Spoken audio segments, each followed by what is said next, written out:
On behalf of Pastor Porter, thanks to everyone for all the birthday texts, inboxes, tweets, Instagram, and Facebook posts. Every kind gesture you made was very much appreciated. Are you great at asking questions? Do you enjoy hosting small gatherings in your home? Do you like hanging out with small groups of friends on a regular basis? If so, we need you. Our life groups are ready to expand, but we can't do it without you. Well, tell me a little bit about what made you decide to be a life group leader. Just the opportunity to get involved in ministry at St. Mark. Fairly new to the church. I've only been here for about two and a half years and hadn't picked a ministry to connect with. And so when I was asked, I felt like this was going to be the right thing. So I know that you said that you were new to St. Mark. You came through Steps to Growth. Yes. And I know you're new to Little Rock in general. So what, if any, did you find that could have been any potential hurdles or obstacles with you accepting this role or going through this training or becoming a life group leader, considering you were new to the area? Yeah, well, I wouldn't say it was necessarily a hurdle, but I travel a lot for work, and so I was kind of concerned about being able to devote enough time to being a life group leader, but I found that it worked really well with my schedule, and we meet every other week, and so there hadn't been any conflicts. You know, it's really great that the girls step up. If I'm out of town, you know, maybe we Skype somebody in or I'll Skype in. And with the trainings, you know, I did makeup, so. You definitely did makeup. But you were talking about your girls, so tell me a little bit about them. Tell me a little bit about the makeup of your Sassy 7. The Sassy 7. My girls are great. We genuinely like each other and enjoy spending time together. Interestingly enough, we've been together since, what do you call it? Like October. October, yeah, when we did the tryouts. You know, we've been together. The test drive. Thank you. I couldn't think of the word. The test drives. The 4 or 5 of us have been together since then, and so we've only added 2 girls, and we really do. We mesh really well together. All similar work backgrounds in healthcare. I don't think anybody could have put it together any better. It was definitely a God thing. Well, good. What would you say that you've learned most about yourself since you've been a leader over life groups with the girls?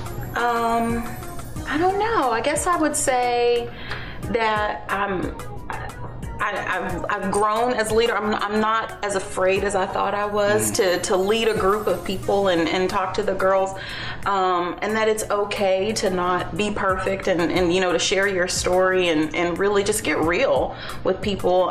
Even though I'm very extroverted, I can be very introverted at times. So a lot of times you'll see Danielle and she's out and about, but I don't necessarily have a whole lot of close friends. And this has really given me the chance to, you know, have a group of people that I've gotten close with, and you can be real and we can share when we're struggling with different things.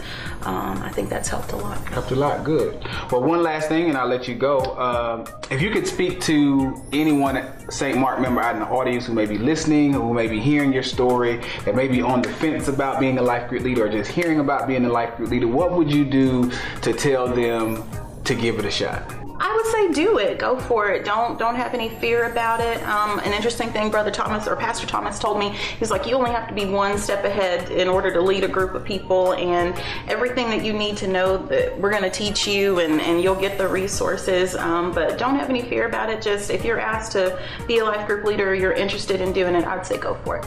Well, thank you so much. You're welcome. See you later, St. Mark.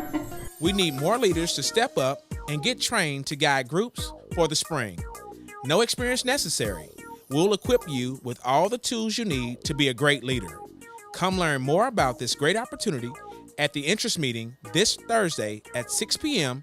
in the banquet hall.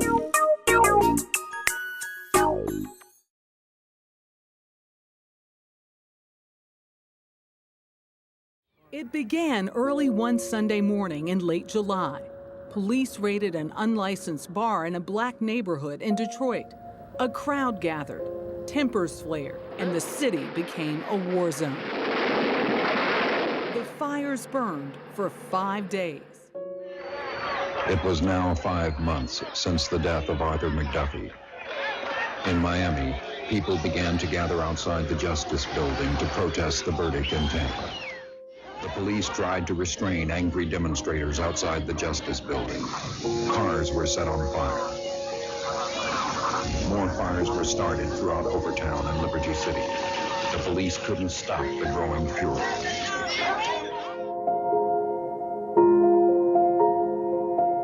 Reaction coming in to verdicts in the Rodney King beating trial. 4 police defendants are acquitted on all but 1 count. Attention all units, attention all units, the city is now mobilized. Attention all units, the city is now mobilized.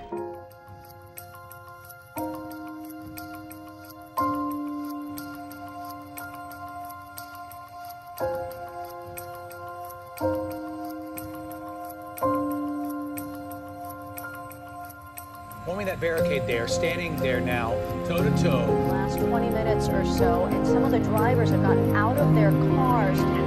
But it is a smaller police presence than what I would have expected. It's out of Charlottesville, Virginia.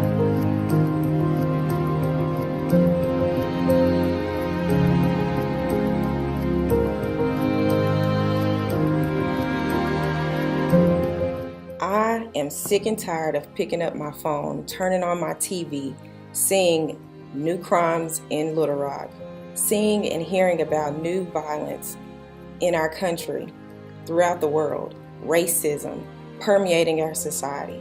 And quite frankly, I'm sick of it. And then last week I go to the movies to watch Detroit, a movie based on an untold story from 1967. And I was mad. It made me mad. It made me sad. It even made me cry. It was raw. It was uncomfortable. But most importantly, it was real. And it was too relatable for what we're seeing even now in 2017. And that made me realize that there's work to be done.